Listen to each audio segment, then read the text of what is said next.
Hi everyone. So in this video, I wanted to explain the pole flip, but before I do that, I want to explain some of these features, or at least give you an idea of some of the things that had me draw my attention to the south. Now, I talked a little bit about the polar configuration, because I was already aware about this concept prior to seeing the scars.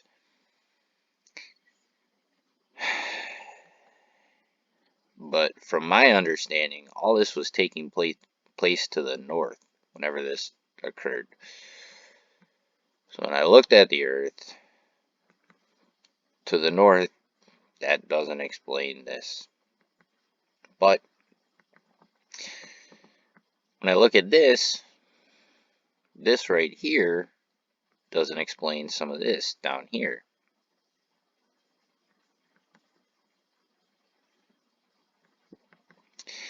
And looking at some of this, while I was looking, I became aware of Michael Steinbacher's work. He alerted me to Cape Town in a couple different videos. This is Electric Universe Geology. That he did right here. This is Electric Universe Geology, Earth News. Someone on the comments section of the videos,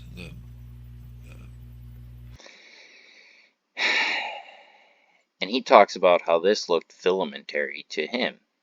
And I'm going to link these two videos. Come back over here on the map.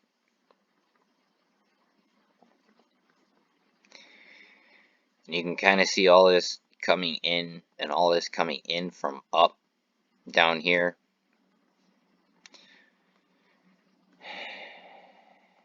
And you see this band, this filamentary band that runs along here. But all this is still coming in here, and this just kind of curls around. But some of this is also going up here. Now, while I was looking at some of his work, the other spot he noticed was Namibia, up here, right up there. And he pictured a pair of Birkeland currents coming out of the earth, one coming in and one coming out. Oh, wait, that's a different one. It's right up here. One coming out, one coming in.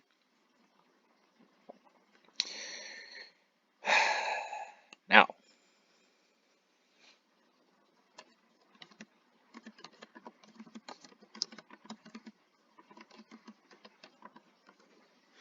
let's see if I can get a good image of this so we can take a look at this.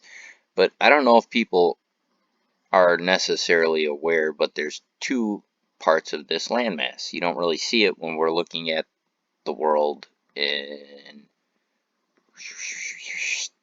this view, because this is on a two-dimensional plane. But we do got to remember we're working with a three-dimensional sphere here. So when I see this, I kind of see almost like that concept of the pair of Birkeland currents he saw over here, but at the much larger scale when you're looking at Antarctica. You got a distinct pair, whereas this side looks like, it almost looks like a yin-yang. This comes around, but this is in opposition, but it's still pulling in the land. What I'm trying to say is it looked like something was tugging on Earth from the south, grabbing hold of this bit of landmass and pulling it down, but possibly at the same time while this was happening. Which again, I was only aware of something in the north, but that didn't ever explain anything in the south, down here. Really, to me, at least. And then, while I was looking for answers, I came across the work of Anthony Peratt. In this particular video, where he talks about what he saw was something to the south. These people were recognizing something to the south. I'm going to play it here. And I'm going to show you where the petroglyphs are in a minute, but one has to come down on the side here and snake around and come down, and it's very, very difficult, very dangerous country to traverse. This is looking down towards the Rio Grande, and it turns out that petroglyphs are right in here where it can look off magnetic south.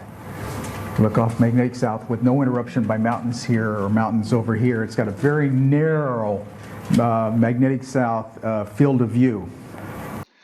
Now, he was noticing this in the pattern of the petroglyphs he was observing. Now, this is a smart dude, in my opinion. He was a plasma physicist at Los Alamos Labs.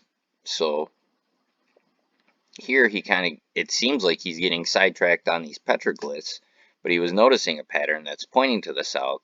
To me, like, that's none of this explains anything to the south so far, not in anything that I've heard from these people. So I still understand this concept, but when I'm coming back to the world,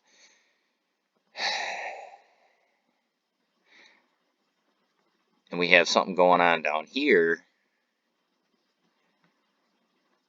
and I come over to Peratt, and he's seeing something in the direction of the south, magnetic south.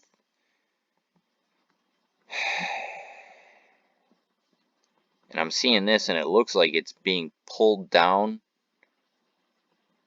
by something. And you see kind of this, there's land down here and there's none up here, where it shows kind of a polarity between the two. But it's almost as like whatever was down here was just grabbing a hold of whatever and just pulling it down, and then currents came up, in, over, around, but up here.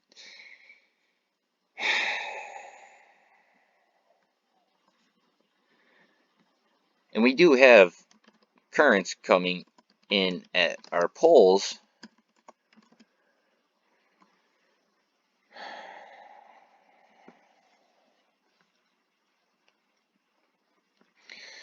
To where when you think of something like this, yeah, you have a potential here that could cause accumulation on one and not on the other.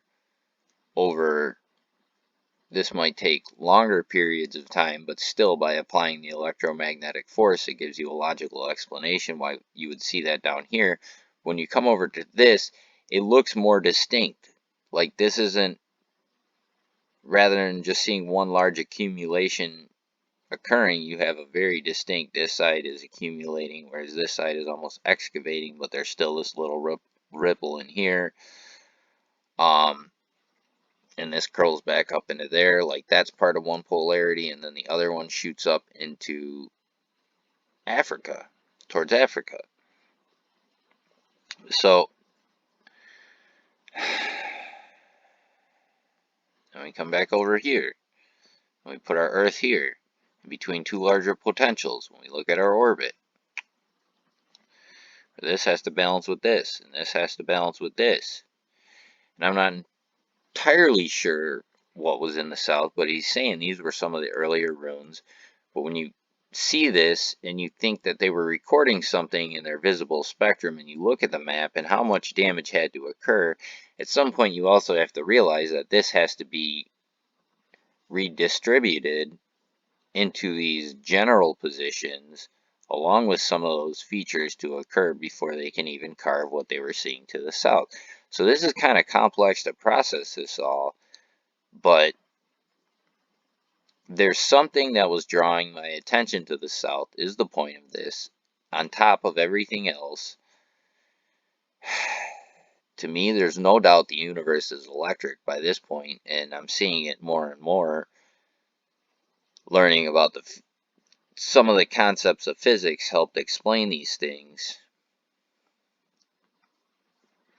Like Michael Steinbacher talks about a lot about windward and leeward, and which directions the wind is flowing. And when I think about the wind too is electrical. It's not just a a phenomena of YouTube nature. videos ask me about Cape Town in this area around here and all of these mountains. And I've written about this before, but I've decided it would make a good video.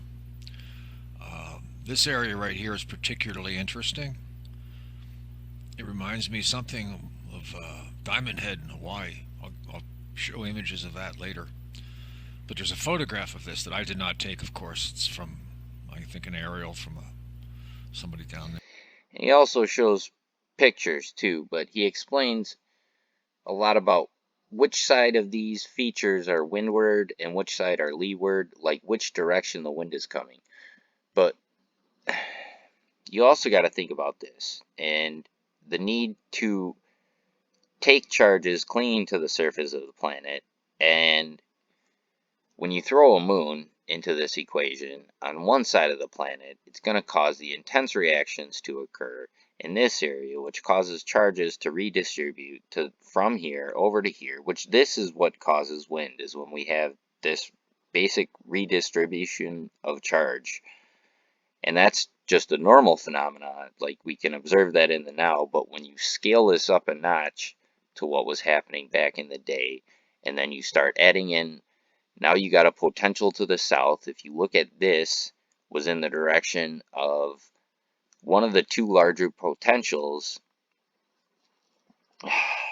that the Earth just stole the moon from. So now you have the demand to balance these two charges, and things start to just make sense, in my opinion. Even if it's not entirely there, it seems to be, I'm on the right path, perhaps, especially going and learning the physics. But seeing some of these things along the way, it really kind of jumped out at me and helped me consider some of these. So I figured I'd share them just in case if there's something anyone else is missing, or something I overlooked, or they overlooked, or we all overlooked. It's there. So I'll link these. I'll get to the pole flip in just a moment, and I hope everyone has a wonderful day. Thank you. Bye-bye.